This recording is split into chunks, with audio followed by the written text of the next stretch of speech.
میرے اور آپ کے آقا امام الانبیاء حبیب کبریا حضرت محمد مصطفیٰ علیہ السلام کی زوجہ محترمہ ام المؤمنین ام عائشہ صدیقہ رضی اللہ تعالی عنہا فرماتی ہے میں شب برات کو جنت البقیع میں گئی، سرکار نے ہاتھ اٹھائے ہوئے امت کے لیے بخشش کی دعا فرما رہے ہیں۔ جب دعا سے فارغ ہوئے پیچھے مڑ کر دیکھا، فرمایا عائشہ تو یہ سمجھتی ہے شاید تجھ پر اللہ رسول نے کچھ ظلم کیا ہے؟ عرض کے حضور یہ تو صبر بھی نہیں کر سکتی تھی، سوچا شاید آپ کسی اور زوجہ کے یہاں چلے گئے ہو۔ فرمایا لا لا ایسی بات نہیں، میں جنت البقیع میں آیا ہوں، دعا کرنے آیا ہوں کہ آج کی رات وہ برکتوں والی رات ہے، یہ شب برات ہے، رحمتوں والی رات ہے، رحمتوں برکتوں والی رات ہے۔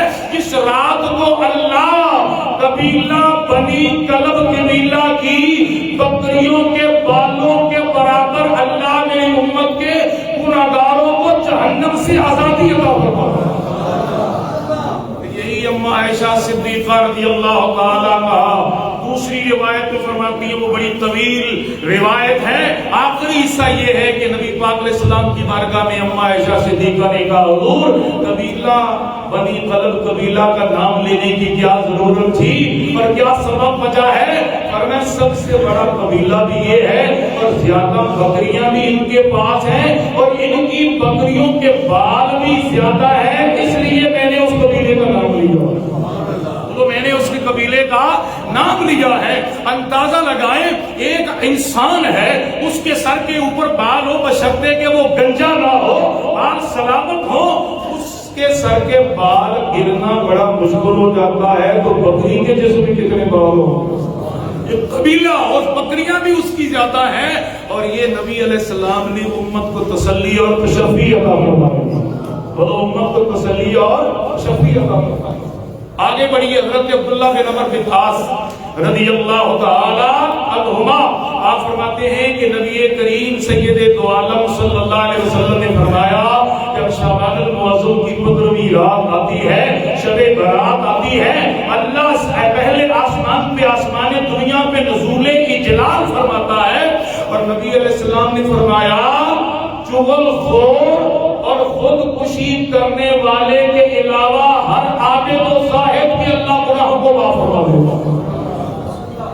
چغل خور اور فرمایا خودکشی کرنے والے کے علاوہ سب عابد و زاہد جو عبادت کرنے والے اس رات کو ان کی مقصد فرما دیتا ہے۔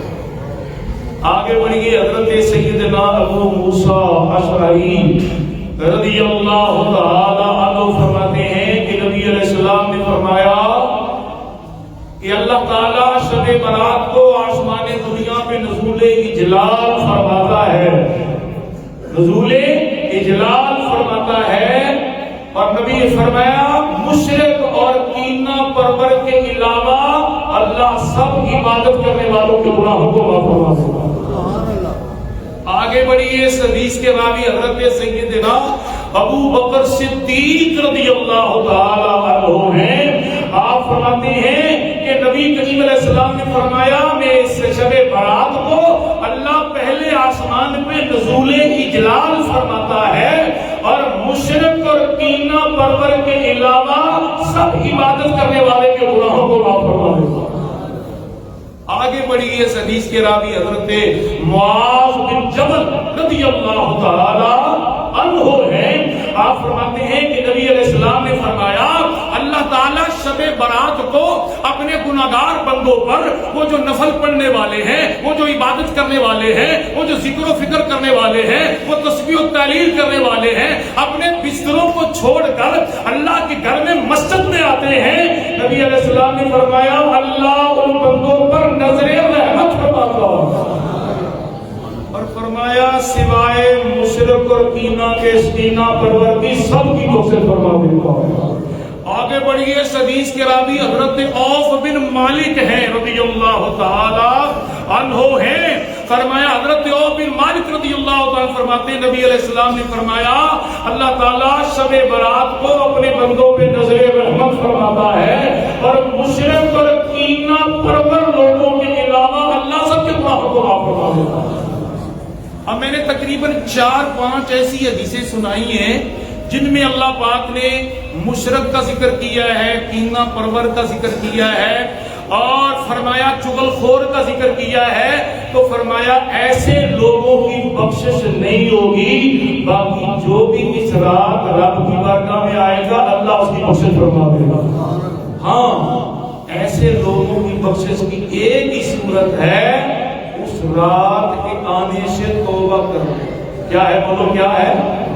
توبہ کر لیں، معافی مانگ لیں، چغل خوری چھوڑ دیں، کینہ چھوڑ دیں، غیبت کو چھوڑ دیں، جھوٹ چھوڑ دیں، کیونکہ ایک حدیث پاک میں آتا ہے جو اپنے والدین کا نافرمان ہے اس کی بھی اس رات کو بخشش نہیں ہوتی، شرابی کی بخشش نہیں ہوتی، شادی کی بخشش نہیں ہوتی، محتکر کی بخشش نہیں ہوتی، اور فرمایا والدین کے نافرمان بے ادب گستاخ کی بھی بخشش نہیں ہوتی، کینہ پرور کی بخشش نہیں ہوتی، چغل خور کی بخشش نہیں ہوتی، غیبت کرنے والے کی بخشش نہیں ہوتی، گویا ان جرائم کرنے والے کی بخشش نہیں ہے۔ اس رات سے پہلے جو بندہ بھی ان گناہوں سے توبہ کر کے سچی سچی توبہ کر کے رب کے گھر میں آئے گا، اللہ اس کے گناہوں کو بھی معاف فرما دے گا، جنت کا حقدار بھی بنا دے گا۔ شرط یہ ہے کہ وہ توبہ کر لے۔ بولو کیا ہے؟ آگے بڑھیے، حدیث پاک میں آتا ہے، اس حدیث کے راوی حضرت سیدنا عثمان بن ابو العاص رضی اللہ تعالیٰ عنہ ہے۔ آپ فرماتے ہیں، نبی علیہ السلام فرماتے ہیں، جب رجب کے جب شعبان المعظم کی 15ویں رات آتی ہے، جب شب برات آتی ہے، نبی علیہ السلام نے فرمایا آسمان سے ندا کرنے والا کوئی ندا کرتا ہے کوئی بخشش مانگنے والا آج کی رات میں اس کے گناہوں کو معاف فرماؤں۔ ہے کوئی سائل جو ہے وہ سوال کرے، جو مانگے میں اسے عطا فرماؤں۔ فرمایا ساس پوری رات کے اعلان ہوتا رہتا ہے۔ آگے بڑھیے، اس حدیث کے راوی حضرت سیدنا مولا کائنات شیر خدا حل عطا مشکل کشا زوج بطول ہیں، امام حسن امام حسین کی ابا جان ہے، ولیوں کے سردار ہیں، حضرت مولا علی شیر خدا فرماتے ہیں، نبی علیہ السلام نے مجھے مخاطب ہو کر فرمایا کہ پیارے علی، اذا کانت لیلۃ من نصف من شعبان فقوموا لیلہا وصوموا یومہا۔ علی رضی اللہ تعالیٰ عنہ فرمایا جب شعبان کی 15ویں رات آئے تو رات کو کھڑے ہو کر قیام کرنا ہے، نفل پڑھنے ہیں اور صبح روزہ رکھنا۔ فقوموا لیلہا وصوموا یومہا، اور فرمایا اس رات اللہ تعالیٰ پیارے علی پہلے آسمان پہ نزول جلال فرماتا ہے اور اللہ تعالیٰ اعلان کرتا رہتا ہے، حل من مستغفر فاغفر لہ، ہے کوئی آج کی رات بخشش مانگنے والا میں اس کے گناہوں کو معاف فرماؤں۔ حل من مسترزق فارزقہ، ہے کوئی رزق چاہنے والا میں اسے رزق واسع عطا فرما دوں۔ حل من مبتلی فوافی، ہے کوئی کسی مصیبت میں بلا میں پریشانی میں مبتلا ہو اور شب برات کو میرے گھر میں آ کر دعا کرے میں اسے مصیبت سے نجات عطا فرما دوں۔ الا قضا و قضا حتی یطلع الفجر، نبی علیہ السلام نے فرمایا پیارے علی اللہ کی رحمت جو ہے اللہ تعالیٰ سورج کے غروب ہونے سے لے کر ساری رات اپنے بندوں کو بلاتا رہتا ہے، پکارتا رہتا ہے، اعلان کرتا رہتا ہے، حتیٰ کہ فجر طلوع تک اللہ کی رحمت بندوں کو پکارتی رہتی ہے۔ اس حدیث سے پہلا مسئلہ تو یہ ثابت ہوا کہ شب برات کو نفل پڑھنا عبادت کرنا میرے نبی کی سنت بھی ہے، اور حضور علیہ السلام اپنی امت کو شب بیداری کا حکم بھی فرما رہے ہیں۔ یہ حکم ہے، فعل امر ہے۔ فقوموا لیلہا وصوموا یومہا، عربی گرامر کے لحاظ سے قوموا بھی امر ہے، صوموا بھی امر ہے، اور الامر للوجوب ہوتا ہے۔ گویا آقا علیہ السلام چاہتے ہیں میری امت کے روز شب برات کو عبادت کی جاتی ہے۔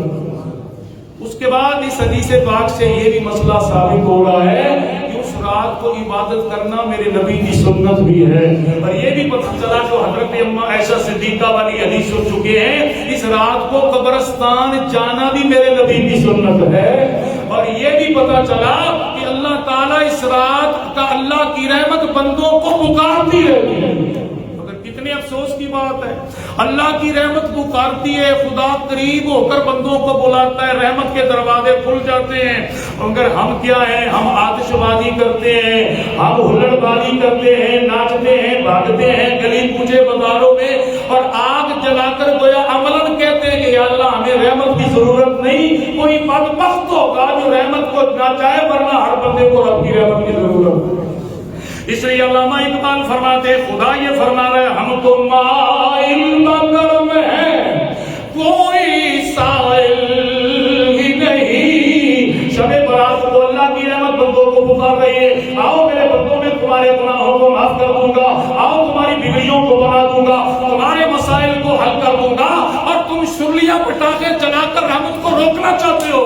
ہم تو مائل بکرم ہیں، کوئی سائل ہی نہیں، راہ سے دکھلائے راہ روے منزل ہی نہیں، راہ سے دکھلائے راہ روے منزل ہی نہیں۔ پھر حدیث کے آخری حصے میں آقا علیہ السلام فرماتے ہیں، سورج غروب ہونے سے لے کر ساری رات اللہ کی رحمت بندوں کو پکارتی ہے، بندوں کو پکارتی ہے۔ اور دوسری حدیث میں ہے کہ سارا سال ہر رات اللہ تعالیٰ، پچھلی رات جب تہجد کا وقت ہوتا ہے تو رب کی رحمت بندوں کو پکارتی ہے، اور جب شب قدر جب برات آتی ہے تو سورج غروب ہونے سے رحمت شروع ہو جاتی ہے۔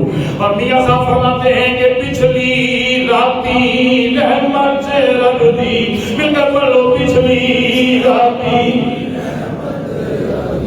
کرے بلندیاں آسا، مل کر پڑھ لو، پچھلی راتی رحمت سے رکھ دی، پچھلی راتی رحمت رکھ دی، کرے بلندیاں آسا، بخشش منگنے والے آقا کھلا ہے دروازہ۔ اور شب برات کے حوالے سے یوں بھی پڑھ سکتے ہیں کہ ساری راتی رحمت رکھ دی، ساری رحمت رکھ دی، کرے بلندیاں آسا، بخشش منگن والے آقا کھلا ہے دروازہ۔ حدیث بات میں آتا ہے اس رات کو جبریل حضور کی بارگاہ میں آئے، کہنے لگے یا رسول اللہ، یا حبیب اللہ، آقا آج کی رات آپ کی امت کے لیے رب نے رحمت کے دروازے کھول دیے۔ فرمایا جبریل کتنے دروازے کھلے ہیں؟ جبریل کہتے ہیں یا رسول اللہ، آپ کی امت کے لیے اللہ نے 300 رحمت کے دروازے کھولے۔ کوئی آئے تو صحیح، ساری راتی رحمت رکھ دی، ساری راتی رحمت رکھ دی، کرے بلندیاں آسا، بخشش منگن والے آقا کھلا ہے دروازہ۔ آخری بات سمجھ کو سماعت فرمائے، نزہۃ المجالس کتاب کا نام ہے، مصنف اس کی حضرت علامہ عبد الرحمن صبوری ہے۔ پہلے جلد میں یہ روایت نقل فرماتے ہیں کہ اللہ کے نبی حضرت عیسیٰ روح اللہ علیہ السلام بستی سے باہر نکلے، جنگل میں گئے، پہاڑی سلسلہ ہے، ایک پہاڑ کے پاس ایک پتھر پڑا ہے اور بڑا خوبصورت ہے، کہتے سبحان اللہ۔ خدا کے رسول حضرت عیسیٰ روح اللہ کی نظر ٹک گئی، اللہ پاک کی بار کہتے ہیں مولا یہ بڑا خوبصورت ہے، تیری قدرت کو دیکھ رہا ہوں، اور میں اور عجیب اس سے عجیب تر نہ دکھاؤں، یا اللہ دکھا، اور اب دوبارہ دیکھو۔ عیسیٰ روح اللہ علیہ السلام نے پتھر کو دیکھا تو پتھر پھٹ گیا، اس کے اندر سے ایک اللہ کا ولی نکلا، سفید بابا جی کی داڑھی ہے، دستار پہنی ہوئی ہے، ایک ہاتھ میں تسبیح ہے اور ایک ہاتھ میں کھجوروں کی انگور کی بیل ہے تازہ تازہ۔ اور پوچھا خدا کے بندے کتنا عرصہ ہو گیا اس پتھر میں؟ کہا 400 سال ہو گئے اس پتھر میں رب کی عبادت کرتے۔ اللہ یہ تو بڑا عابد ہے، بڑا زاہد ہے، اس سے بڑھ کر تو نیک کوئی نہیں ہو سکتا۔ فرمایا عیسیٰ اللہ سن میری بات کو، تیرے بعد تو اللہ کا نبی اور رسول آ رہا ہے، وہ میرا حبیب آ رہا ہے، نبیوں کا امام آ رہا ہے، کہہ دے سبحان اللہ۔ رحمت للعالمین تشریف لا رہے ہیں، امام الاولین و آخرین آ رہے ہیں، سید المرسلین آ رہے ہیں، شفیع المذنبین آ رہے ہیں، 1,14,000 20,000 انبیاء کرام کا آقا اور امام آ رہا ہے. اے پیارے عیسیٰ علیہ السلام، میں اپنے محبوب کو امت دوں گا، امت کو پھر سال دوں گا، سال کے 12 مہینے دوں گا، 12 مہینوں میں 1 مہینہ شعبان دوں گا، شعبان میں 1 رات شب برات دوں گا. شب برات جو ہے وہ برکتوں والی رات ہے. میرے حبیب کا امتی اس رات خلوص سے نیت سے 2 رکعت بھی نفل پڑھ لے گا، 400 سالہ عبادت سے زیادہ ثواب ہوگا. اب آپ کی مرضی ہے، چاہیں تو رات کو سو کر گزار لیں یا مسجد بابا بادشاہ میں گزار. انشاءاللہ اس پیر کو وہ رات آ رہی ہے، برکتوں والی رات. انشاءاللہ محفل بھی ہوگی، درود و سلام بھی ہوگا، نماز تسبیح بھی ہوگی، دعا بھی ہوگی، محفل ذکر بھی ہوگی. خود بھی تشریف لائیں، دوست احباب کو ساتھ لائیں. اللہ کی بارگاہ سے دعا ہے اللہ مجھے بھی اور آپ کو اس سب کو زندہ رکھنے کی توفیق عطا فرمائے.